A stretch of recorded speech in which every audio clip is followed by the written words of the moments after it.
नमस्कार मंडळी. आज आपण देवदर्शन किचनमध्ये अगदी मार्केट प्रमाणेच जाळीदार, स्पंजी आणि लुसलुशीत असा डाळ तांदूळापासून खमंग ढोकळ्याची रेसिपी पाहूया. अगदी 100% परफेक्ट हा खमंग ढोकळा आहे. यामध्ये दही, सायट्रिक ऍसिड, लिंबू किंवा बेकिंग सोडा काही वापरायची गरज नाही. त्यासोबतच ढोकळ्यामध्ये लाल स्पॉट येत असतील किंवा ढोकळा फुलत नसेल यावरील भरपूर टिप्स सुद्धा पाहणार आहोत. त्यासाठी व्हिडिओ कुठेही स्किप न करता पूर्ण पहा. चला तर मग रेसिपीला सुरुवात करूया.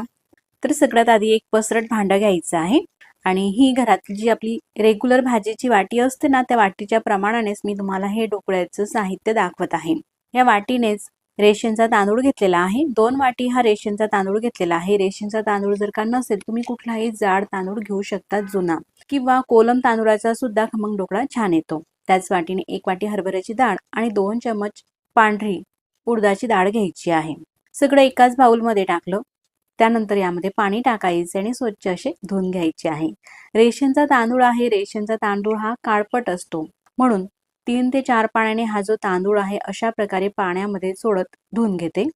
तर मंडळी, डाळ तांदूळापासून तयार होणाऱ्या खमंग ढोकळ्याची रेसिपी याआधी सुद्धा मी एक टाकलेली आहे आणि त्या खमंग ढोकळ्याच्या रेसिपीला आतापर्यंत जवळपास 32 लाख लोकांनी पाहिलेले आहे. पण त्यावरती काही कमेंट्स होत्या. त्या कमेंट्स लक्षात घेऊन मी पुन्हा तशाच प्रकारचा पण थोडासा वेगळ्या पद्धतीचा खमंग ढोकळा तुमच्यासाठी घेऊन आलेली आहे. आता 4 पाण्याने हे डाळ तांदूळ स्वच्छ धुवून घेतले. त्यानंतर आता हे भिजवायचं आहे, म्हणून त्यामध्ये भरपूर पाणी टाकायचं आहे. डाळ तांदूळाच्या वरती 2 इंच पाणी येईल एवढं पाणी टाकून यावरती झाकण ठेवायचं आहे आणि 7 ते 8 तासासाठी भिजून घ्यायचं आहे. तर सकाळी 8 वाजेला मी हे डाळ तांदूळ स्वच्छ धुवून घेतले आणि भिजत घातले. आता दुपारचे वाजलेले आहे 3, म्हणजे मी टायमिंग सहित तुम्हाला हा व्हिडिओ सांगते, म्हणजे तुम्ही जेव्हाही खमंग ढोकळा बनवाल तो अगदी परफेक्ट होईल. 3 वाजेला हे जे वाटण आहे ते वाटून घेते. यावरचं पाणी काढून घेतलेलं आहे आणि थोडं पाणी काही शिल्लक आहे. मोठं मिक्सरचं भांडं घेतलं. त्यामध्ये थोडं ज्यानुसार हे वाटले जातील त्यानुसार डाळ तांदूळ टाकायचे आहे. अगदी थोडंसं पाणी टाकायचं आहे आणि एकदम बारीक स्मूथ असं हे वाटून घ्यायचं आहे. वाटताना मात्र अगदी बारीकच हे मिश्रण आपल्याला वाटायचं आहे. अशाच प्रकारे सगळे डाळ तांदूळ हे वाटून घेतलेले आहे. हे डाळ तांदूळ वाटत असताना शक्य तेवढ्या कमी पाण्याचा वापर करायचा आहे, म्हणजे नंतर मिक्सरच्या भांड्याला हे मिश्रण चिटकते, ते वायाही जात नाही. त्यामध्ये थोडंसं पाणी टाकलं आणि ते पाणी सुद्धा या वाटून घेतलेल्या डाळ तांदूळाच्या मिश्रणामध्ये टाकलं. त्यानंतर हे सगळं आपल्याला मिक्स करून घ्यायचं आहे. असं काही सेकंदसाठी फेटून घेतलं. तुम्ही थिकनेस पाहू शकता. इतपत हे घट्टसरच राहू द्यायचं आहे. झाकण ठेवते. आता सध्या थोडी थंडी आहे. जानेवारी महिन्यामध्ये मी तुम्हाला हा खमंग ढोकळा बनवून दाखवत आहे. थोडी थंडी असल्यामुळे पीठ व्यवस्थित फुलावं त्यासाठी किचन नॅपकिनने अशा प्रकारे गुंडाळून ठेवते. आता दुसऱ्या दिवशी मी तुम्हाला सकाळी दाखवते. आता सकाळचे वाजलेले आहे 9. 9 वाजेला तुम्हाला हे पीठ दाखवते. उन्हाळ्यामध्ये खमंग ढोकळा तुम्ही करत असाल तर रुमाल लावायची काही गरज नाही. पीठ मस्त असं हे फुलून आलेलं आहे. छान जाडी सुद्धा पडलेली आहे. मिक्स करून घेते. असं थोडं घट्टसर राहू दिलं ना पीठ, छान असं हे फुलतं आणि जाडी सुद्धा छान पडते. आता हे घट्ट आहे. एवढ्या घट्ट पिठाचा आपल्याला खमंग ढोकळा करायचा नाही, तर त्यामध्ये थोडंसं पाणी टाकते. साधारण पोहे खाण्याचे 2 ते 3 चमच एवढं पाणी टाकलं आणि मिक्स करून घेते. असं हलकं फुलकं मस्त असं हे पीठ झालेलं आहे ढोकळ्याचं. आता यामध्ये साखर टाकते. पोहे खाण्याच्या चम्मचने 2 चम्मच अशीच अख्खी साखर घातली आणि पाव चमचा हळद टाकायची आहे.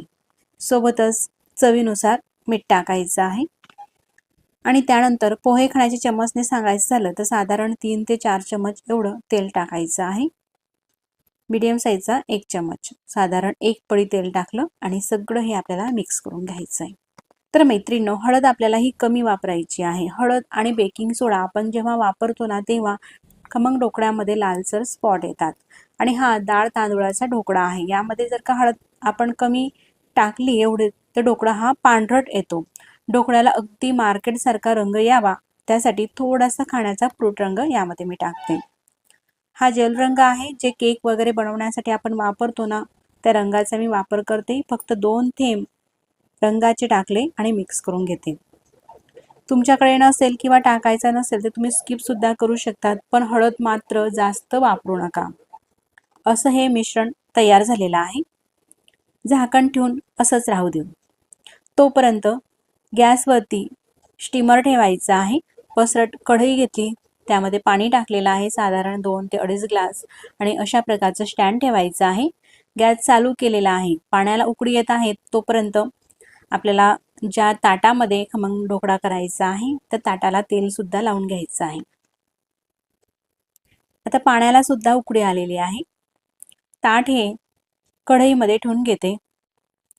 तोपर्यंत हे जे पीठ आहे असंच झाकून होतं. पुन्हा थोडं मिक्स करून घेते. तुम्ही थिकनेस पाहू शकतात. इतपतच हे पातळसर असायला हवं. यापेक्षा जास्त सुद्धा पातळसर नको आणि घट्टसर सुद्धा नको. त्यानंतर एक इनोचे सॅचेट घेतलेले आहे.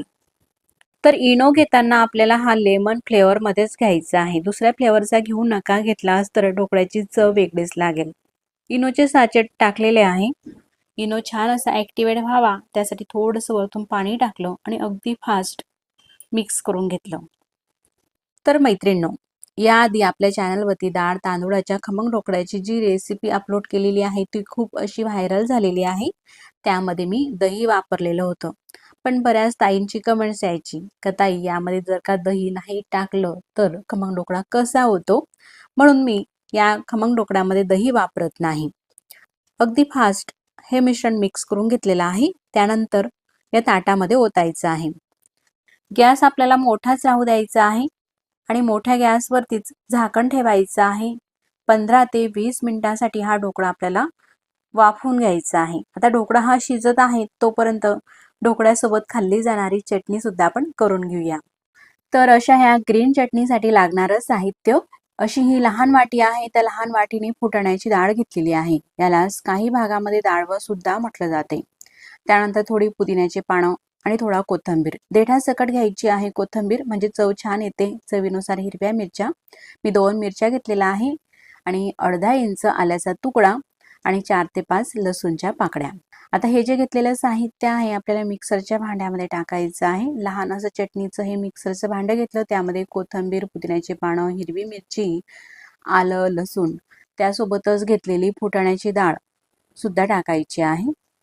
चवीनुसार मीठ. यामध्ये थोडेसे खोबऱ्याचे काप सुद्धा तुम्ही घेऊ शकता, ओलं खोबरं असेल तर, आणि अगदी थोडंसं जिरं. आवश्यकतेप्रमाणे थोडं पाणी टाकायचं आहे आणि मिक्सरला एकदम फाईन बारीक असं हे वाटून घेतलेलं आहे. अशा प्रकारे अगदी झटपट 2 मिनिटांमध्ये ही आपली चटणी तयार झालेली आहे. थिकनेस ही तुम्ही पाहू शकता. चटणी इतपत ही घट्टसर आहे. आता ही चटणी एका वाटीत काढून घेते. तोपर्यंत ढोकळा सुद्धा झालेला आहे. साधारण 20 मिनिटाच्या जवळपास वेळ झालेला आहे. झाकण काढून घेते. तुम्ही पाहू शकता पूर्ण ढोकळा हा असा फुलून आलेला आहे वर. यामध्ये स्पून असा टोचून दाखवते. अगदी क्लीन निघालेला आहे, कुठेही चिटकलेला नाही, म्हणजे ढोकळा असा हा पूर्णपणे शिजलेला आहे. त्यानंतर गॅस बंद करते आणि खाली थंड होण्यासाठी ठेवायचा आहे ढोकळा. ढोकळ्याला तडका द्यायचा आहे, म्हणून तडका पॅनमध्ये साधारण 1 पळी तेल टाकायचं आहे. तेल हलकं असं गरम झालं का त्यामध्ये अर्धा चमचा मोहरी टाकते आणि मोहरी अशी थोडी तडतडू द्यायची आहे. त्यानंतर मग चवीनुसार हिरव्या मिरच्या टाकायच्या आहे. तर मिरच्या मी अख्ख्या घेतलेल्या आहे, पण आतमधून चिरून घेतलेल्या आहे. त्यासोबतच थोडासा हिंग आणि थोडी 7 ते 8 कढीपत्त्याची पानं, एवढं हे टाकून मिक्स करून घ्यायचं आहे. तुम्हाला आवडत असेल तर पांढरी तीळ सुद्धा तुम्ही फोडणीला घालू शकता. मिरची ही मस्त अशी आपल्याला तळून घ्यायची आहे. तळली गेलेली आहे. गॅस बंद केलेला आहे. ढोकळाही तुम्ही पाहू शकता किती स्पंजी झालेला आहे. असा दाबला ना लगेच तो अगदी स्पंज सारखा दाबला जात आहे. आणि पूर्णपणे गार झाल्यानंतरच हा ढोकळा आपल्याला कट करायचा आहे. हा जो तडका आहे ढोकळ्यावरती टाकते. पूर्ण तडका पसरून घ्यायचा आहे. ही फोडणी. आता ढोकळा आपल्याला कट करायचा आहे. ढोकळा मात्र पूर्णपणे गार झाल्यानंतरच कट करायचा आहे. तर मैत्रिणींनो, तुम्हाला जर का हा ढोकळा चटणीसोबत खायचा नसेल तर यामध्ये गोड पाणी नक्कीच टाका. ते पाणी कसं टाकायचं, तर अशाच प्रकारची फोडणी ही पसरून घ्यायची आहे आणि ढोकळा कट केल्यानंतर अर्ध्या कप पाण्यामध्ये साधारण पोहे खाण्याचे 1.5 ते 2 चमच साखर ही विरघळून घ्या आणि ते गोड पाणी गार या खमंग ढोकळ्यावरती टाका. मग खमंग ढोकळा अगदी चविष्ट लागतो आणि घशामध्ये अजिबात अडकतही नाही. आपल्या आवडीनुसार ढोकळ्याचे पीसेस कट करायचे आहे. त्यानंतर बाहेरच्या बाजूने सुद्धा सुरी ही अशा प्रकारे फिरवून घ्यायची आहे, म्हणजे ढोकळा हा ताटाला अजिबात चिटकत नाही. त्यानंतर थोडी कोथिंबीरची पानं, हवं वाटल्यास तर बारीक शेव, खोबऱ्याचा खीस सुद्धा तुम्ही यावरती टाकू शकता. आता एक खमंग ढोकळा मी तुम्हाला बाहेर काढून दाखवते. रंगही किती मस्त असा आलेला आहे खमंग ढोकळ्याला. त्यासोबतच मस्त अशी जाळी सुद्धा ही खमंग ढोकळ्याला पडलेली आहे. हा खमंग ढोकळा बनवायला अतिशय सोपा आहे आणि चविष्टही आहे. तुम्ही सुद्धा नक्कीच करून पहा. तर ही रेसिपी तुम्हाला कशी वाटली मला कमेंट्स करून नक्कीच कळवा. तुम्ही पाहू शकता अगदी स्पंज सारखाच हा खमंग ढोकळा दाबला जात आहे. मग व्हिडिओ आवडल्यास तर व्हिडिओला लाईक करा आणि चॅनलवरती तुम्ही नवीन असाल तर चॅनलला नक्कीच सबस्क्राईब करा. मग पुन्हा भेटू नवीन छानशा अशाच रेसिपी सोबत. तोपर्यंत नमस्कार. व्हिडिओ पूर्ण पाहिल्यास धन्यवाद.